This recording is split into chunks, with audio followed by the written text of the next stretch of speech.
welcome back to this week's hashtag Finance Friday. And I'm very pleased to have Hiten Keshave here with us today. He's a serial entrepreneur, very much involved in the startup space. And there are a lot of ideas that he always comes up with. So Hiten, I'm going to hand over to you. Go ahead, introduce yourself the way that you like to be introduced, and also tell us a little bit about all of the businesses that you are involved in. Thanks, Christine. Thanks for having me on your show, and hi to everyone who's watching here. Yes, certainly. I know I have my hands full with a lot of businesses. I'd like to say that in light of everything that I do, I introduce myself mainly as an unconventional CA for one reason only. I do anything that I do with an intent to serve with a purpose and have a meaningful impact in either someone's life or a business in that regard. So that is me in a nutshell there. From a business perspective, there are three main businesses that I'm involved in. We've got a NPO that is to serve and give back to other startup entrepreneurs who are addressing community-based township issues. The second one is startup coaching and business consulting specifically for early stage startup entrepreneurs who are in revenue and are looking to scale and grow their businesses on that end there. And so I help the CEOs both from a personal mastery perspective and a business mastery aspect. And then the last one, Jolly Local, which is a multi-vendor marketplace to support small businesses to help them increase their brand visibility by having an e-commerce storefront at no cost so that they can kickstart the entrepreneurial journey. Wow. Okay, so you have your hands full. You've obviously come up with a lot of ideas over your career, let's put it that way, and not necessarily just over the last little while, although since we've known each other, I know that there have been lots of new ideas coming up.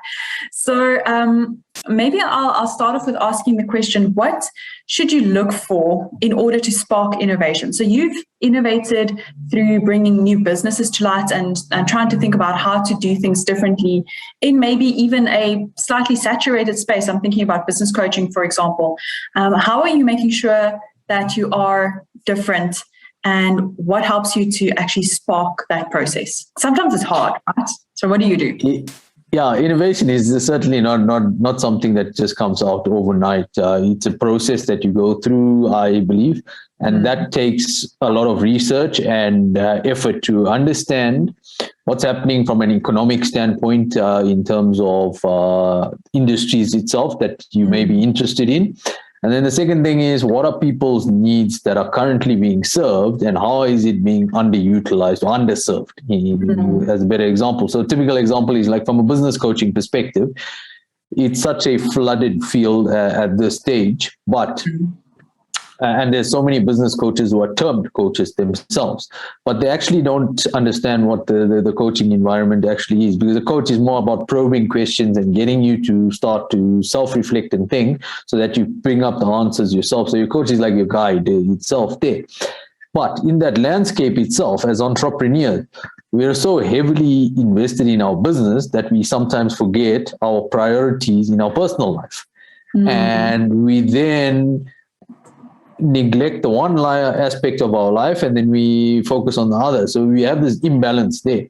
And having to find that balance there is one problem a lot of entrepreneurs face. So it's more about identifying, speaking with people, doing research, getting to understand the crux of things, and then how do you then position what you're wanting to do in a value add perspective that is going to be a differentiator. Because innovation also, it helps you when you're pricing a product or a service to not just price, compete against your competitor on a pricing basis. You want to compete on value.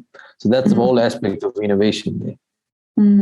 Yeah, absolutely. I definitely agree with that. I think it's so easy to be compelled to compete on price because you keep looking at what everyone else is doing and you're like, oh man, somehow I'm only going to get the job if I'm competing on price. But as you said, like we have to be different and we have to stand out, and it's about that value that you're bringing, not just the pricing aspect. That's a very valid point.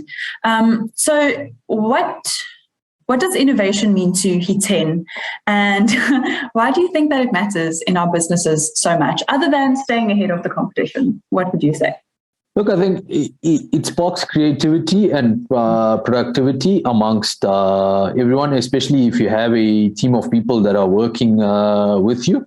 So if you're not a solopreneur and you've got a good bunch of team, it creates this whole culture in a business that, in light of your bigger vision that you have to execute on your business, how do you collaborate collectively as a team and bring new ideas to the table that are heard and also implemented? It also creates an environment for trial and error. Yeah. And, as you scale and grow your business, that's going to become more relevant in terms of innovation, especially if you're in a technology company, as an example, because technology is such a big buzz in this day and time. Okay. And enhancements are always required. That trial and error is needed there. So innovation in that regard is certainly very important from a business perspective, not only for your business, but for the health of your business in terms of your internal stakeholders being mentally aware of what's going on. And when you have a collaborative environment where people are working together towards a shared vision, you'll see a uniform working together happening. Yeah, I do agree with that. And I think you've touched on an interesting point. It's about like making sure that your internal stakeholders are happy. So in the same way that we need to innovate for our customers to be able to grow the business, I think it's important for us to also think about how you innovate internally, and like, how do you keep your employees happy? How do you improve your processes? How do you make sure that the team is successful? And that requires a lot of innovation, new HR practices, potentially booting KPIs out of the window. I don't know how you feel about KPIs, but I think sometimes it's helpful to find different ways of managing your team and being innovative in that space. Yeah, and you've raised a good point here, where a lot of people limit innovation to just a product or service that you're selling, but you don't have to be innovative in that. You can be innovative in processes and the way you run your business as well. Absolutely. And so the point you make there is actually absolutely valid. Bringing in the effectiveness and the efficiency of your processes, I think that's where cost savings come in, right? So yeah, I think that's very important. Which leads me to my final concluding question, which is, what is the most important thing an innovative leader could or should do to stay effective in their work? For me, this very much relates to internal management as well. So if you would like to touch on that, but yeah, how as a leader or this unconventional CA, how do you make sure that you stay effective in your work? So it's all about self-development, firstly. So you've got to invest in your own personal development and understand and identify where continuous improvement is required. Because the two worst words that anyone could use as a leader is, I know it all. Yes, I agree. And that you're already killing the growth mindset. So having a growth mindset is very important in all elements or facets of business that you're involved in, and for yourself as well. And when you set that benchmark and example for yourself, if you have a team of people that are underneath you, they have your respect and your following as a mentor or coach, and not just as a person that they work for, you'll see that they start to adapt and adopt those type of behaviors themselves, both for them personal selves and for their roles that they play in the organization. Yeah, absolutely. So, okay, I love that. I think so important to make sure we're innovating in our businesses, in our leadership skills, and in ourselves. I love that you brought it through to personal development. I think for every employee, for every leader, it's so important to make sure that we are not just staying current, but trying to find new ways to become lifelong learners and to innovate yourself. I love that. Awesome. Thank you so much, Hiten. Really value your time and being able to just share a little bit of your little small piece of your wisdom and experience that you've had in this space. Really, I wish you all the best for all of those little businesses that you're busy starting out, and also with the coaching with the startups as you are dealing with that. And if anyone would like to find you and connect with you, where would they be able to do that? You can get me on LinkedIn, on Instagram. You can follow me on Twitter. And our website is being revamped, so that should be released in the beginning of October. Wonderful. Okay, something good to look forward to as you close out this year. Awesome. Yes.